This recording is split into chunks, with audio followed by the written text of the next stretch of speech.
네, 안녕하세요. 사회 1학년 6주차 세 번째 자연으로 떠나는 여행, 그중에서 자랑하고 싶은 우리나라의 자연 경관, 지형에 대한 세 번째 수업 노트 필기 시작하겠습니다. 자연 경관 중에서 세 번째에서는 이제 두 번째 시간에는 지난번에 산지와 우리나라의 산지와 해안 지형에 대해서 봤는데, 오늘은 카르스트와 화산 지형에 대해서 살펴봤었죠.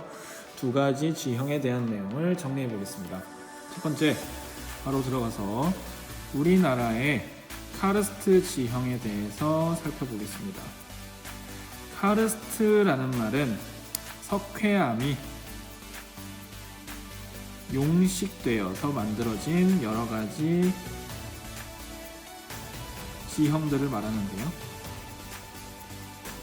오늘은 이제 그 다양한 카르스트 지형 중에서도 대표적으로 우리나라에서 가장 유명한 석회 동굴에 대해서 그 형성 과정과 그 내부가 어떤 구조로 되어 있는지 살펴보겠습니다.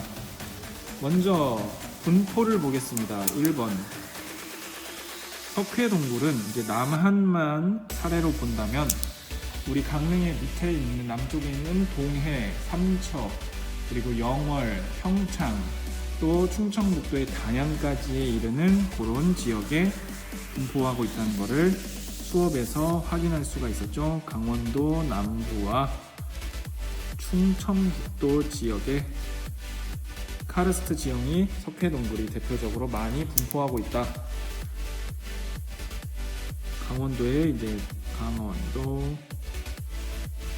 동해, 삼척, 평창, 영월 이런 걸 다 외우진 않아도 됩니다. 하지만 이런 지명들이 나올 때 이것이 카르스트가 유명한 지형이구나, 석회 동굴이 발달한 지형이구나 라고 알 수만 있으면 되겠습니다. 자, 이렇게 분포를 하고 있는 것을 우리가 지도를 통해 살펴봤고요. 두 번째로 형성 과정을 통해서 이제 그 내부 구조를 살펴볼 텐데요. 형성 과정은 크게 두 가지로 나눠졌죠. 첫 번째로 석회암이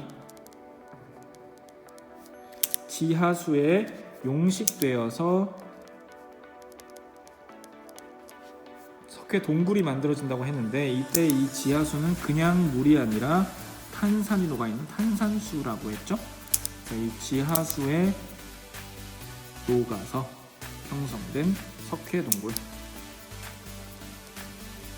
이게 1차적으로 먼저 만들어진다고 했었습니다. 자, 이때 지하수에 녹는다는 말을 우리가 용식되었다라고 표현해왔죠. 용식되어서. 그래서 용식은 침식이랑 비슷하게 어떤 것을 없애는 개념인데, 침식과 다른 점을 우리가 비교해 봤습니다. 여기에 비교해 볼게요. 용식과 침식에 대해서. 용식과 침식에 대해서 비교해 보겠습니다. 네, 용식은 돌멩이가 깎이는 게 아니라 화학적으로 녹는 거라고 했었죠. 그래서 탄산수 같은 거에 석회암이 녹는 것이라고 한다면, 침식은 그냥 물리적으로 부서지는 것 또는 깎이는 것, 이런 것을 쪼개지는 것, 비슷한 말이죠. 다 이런 것을 말한다. 그리고 용식은 누가 할까요? 용식을 하는 아이는 탄산수였습니다. 탄산수는 사이다 같은 이산화탄소를 포함한 물인데, 이것은 빗물에 탄산이 들어가거나 지하수에 탄산이 들어가서 형성될 수 있다라고 정리했습니다. 빗물과 지하수에 탄산이 되면, 섞이면 탄산수가 만들어진다. 침식은 누가 할까요? 침식은 빙하, 우리 알고 있는 파도 또는 하천, 이런 애들이 하는 거다.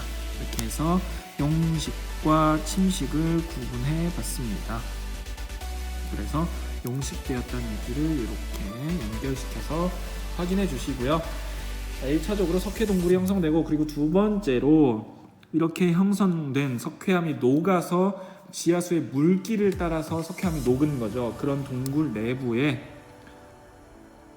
계속해서 탄산수가 석회암을 녹여서 만들어진 물방울이 뚝뚝뚝 떨어집니다. 그래서 만들어진 2차적인 지형들 그런 것들을 종유석, 석순, 석주라고 했었죠. 그런 것들이 형성된다. 이렇게 했었습니다. 자, 그림으로 한번 정리해 보겠습니다. 땅 속으로 빗물이 쭉쭉쭉 들어옵니다. 이 빗물이나 지하수가 이렇게 땅 내부로 들어오는데, 이때 이 빗물에 또는 지하수에 탄산이 들어가면 이 물이 탄산수가 됐었죠. 탄산수가 석회암지대로 들어가면 석회암지대가 지하수의 물길을 따라서 쭉 이렇게 울퉁불퉁하게 동굴이 형성되면서 녹았습니다. 자, 이 탄산수에 지하수의 물길이 이렇게 될 경우에 동굴이 먼저 형성이 된다. 그래서 1번 동굴이 형성된다. 자, 이거는 용식되어서 형성된 거죠.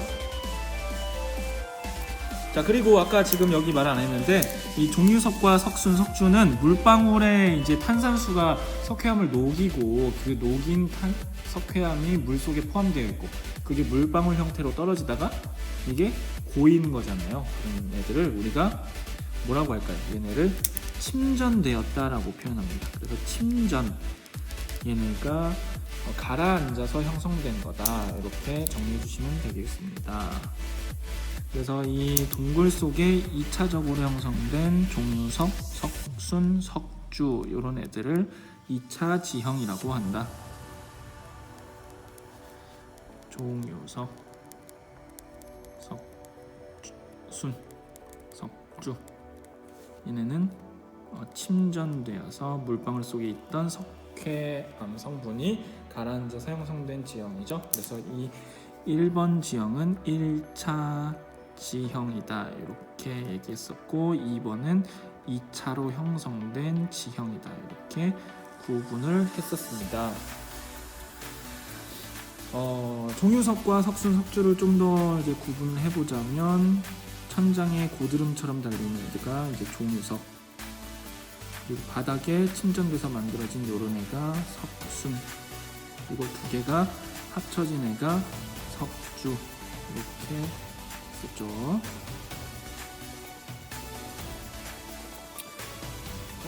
여기까지 해서 이제 석회동굴에 대해서 우리가 살펴봤었습니다. 다음은 넘어가서 우리나라의 화산지형에 대해서 보겠습니다.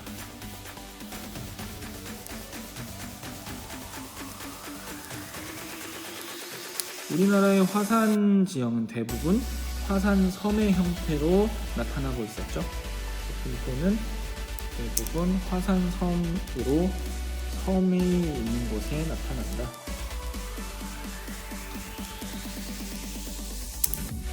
그래서 어디에 있냐? 울릉도, 독도, 물론 다른 화산지형들도 있지만 가장 유명한 섬을 중심으로 화산지형을 살펴보겠습니다.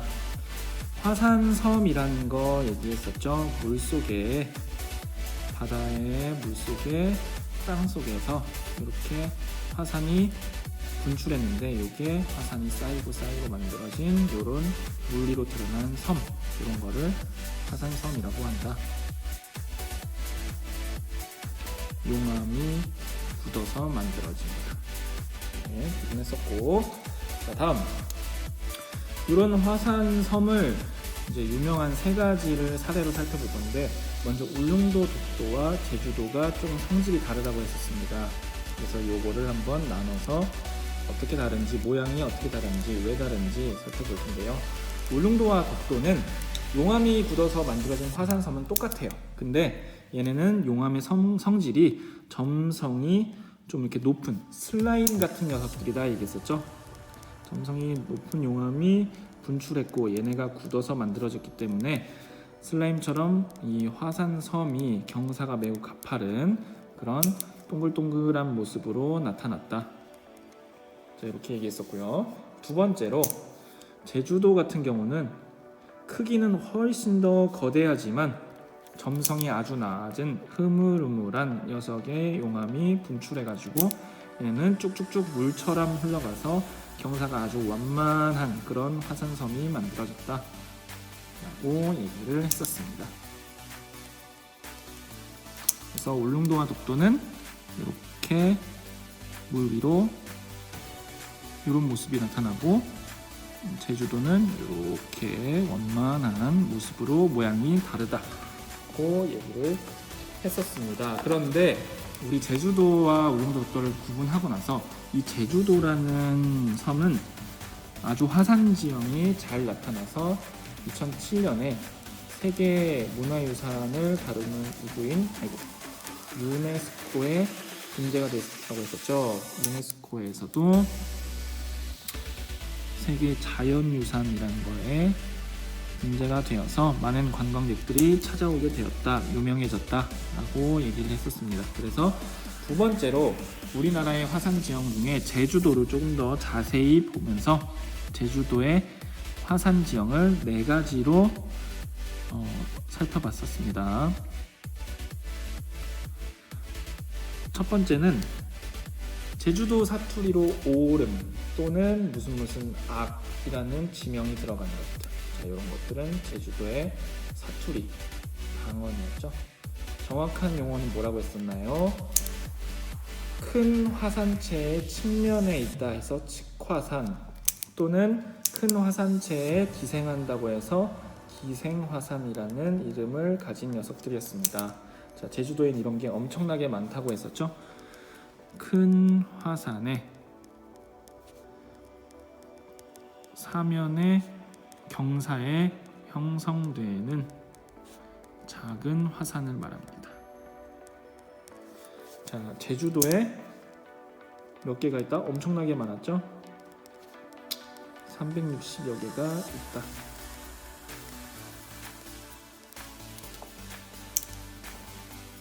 제주도라는 거대한 화산체가 이렇게 중앙에서 마그마가 분출해서 형성이 됩니다.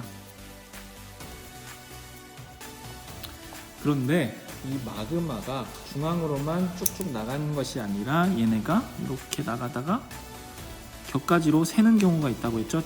땅에 갈라진 틈을 타서 이렇게 마그마가 빠져나가기도 합니다. 또는 이렇게 아주 조금 작은 양의 마그마가 이런 식으로 큰 화산의 측면에, 그럼 여기에서 이렇게 조금씩 분출을 하게 되고 여기에도 화산이 만들어지겠죠. 이렇게. 자, 요런 녀석들을 기생화산이라고 한다.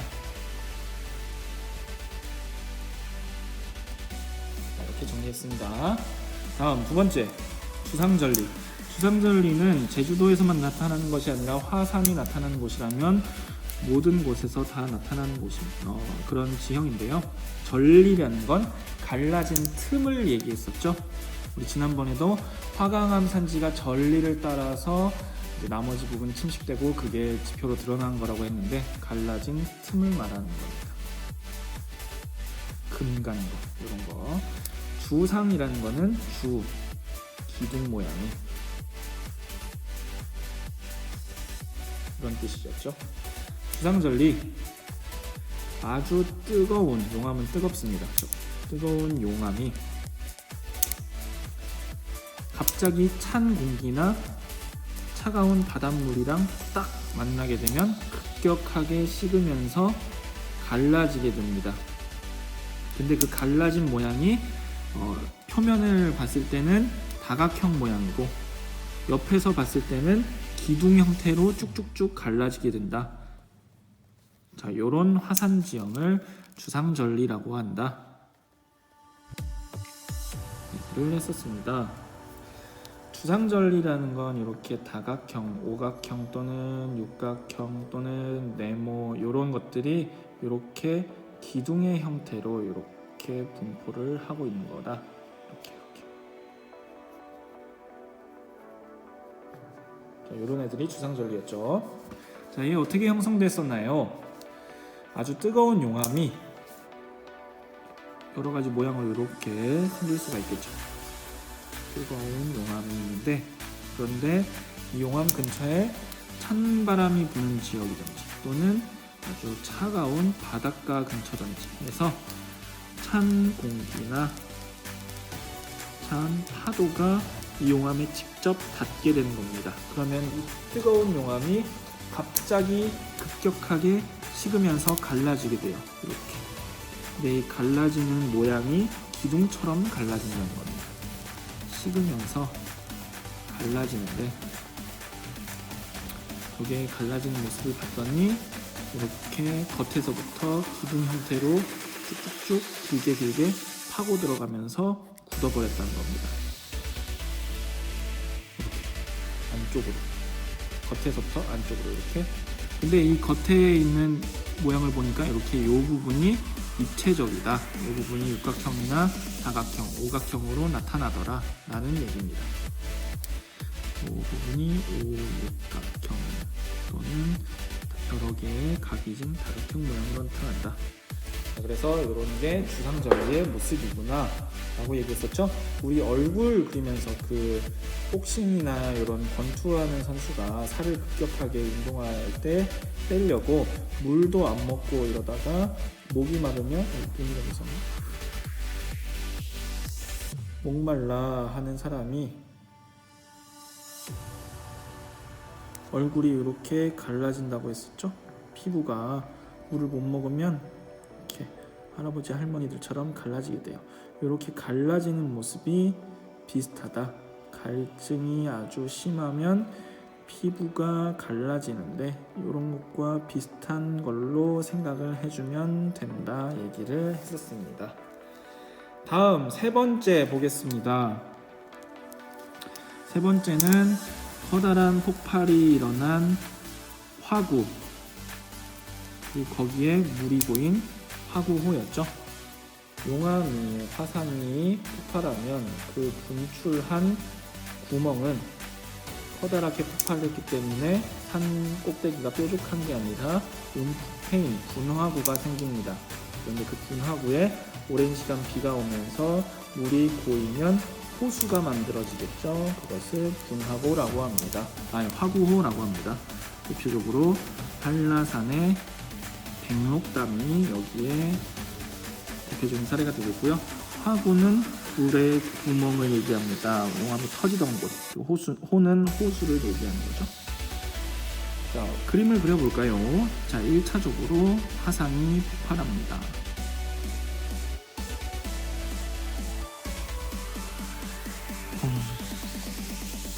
그런데 이제 화산이 폭발한 이후에 그 폭발한 부분이 산꼭대기가 터졌기 때문에 그 부분이 뾰족한 게 아니라 분화구가 만들어지는 겁니다. 이렇게 동그랗게 좀 패인 곳. 그런데 여기에 물이 고이면 이제 이것이 화구 호수가 되는 거죠. 화구호.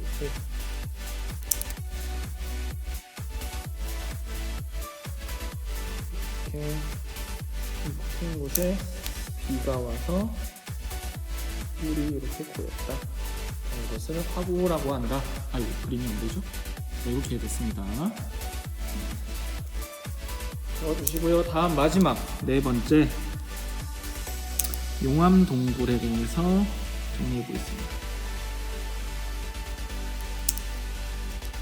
용암 동굴은 용암이 물처럼 이렇게 쭉쭉쭉 흐를 때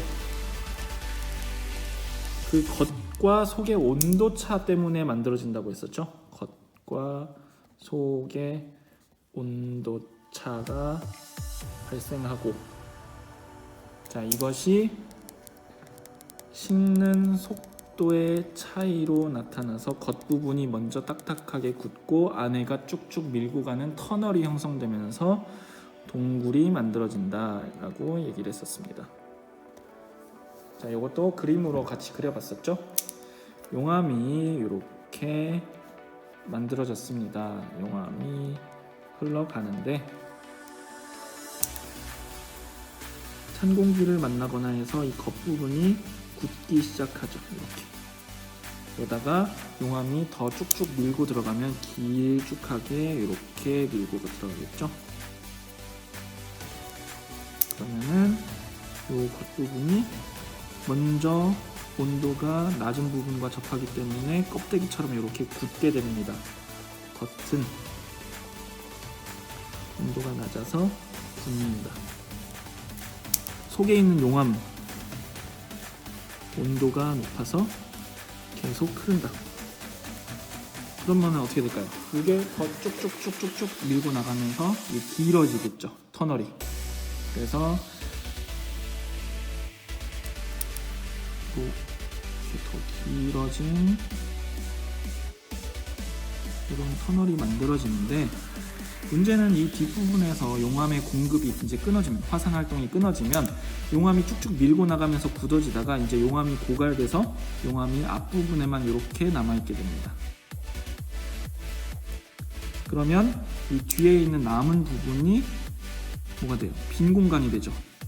그래서 이 빈 공간이 터널 형태의 동굴이 되는 겁니다. 용암이 지나간 곳이 빈자리가 동굴이 되는 것이고요. 이렇게 순서대로.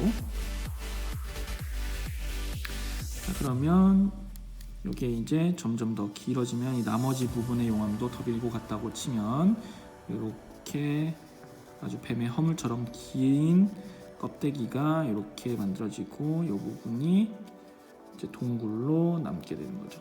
동굴. 이렇게. 자, 이해가 되셨죠? 여기까지 해서 용암 동굴에 대해서 살펴봤고, 화산 지형과 그리고 오늘 카르스트 지형에 대해서 살펴봤습니다. 고생했습니다.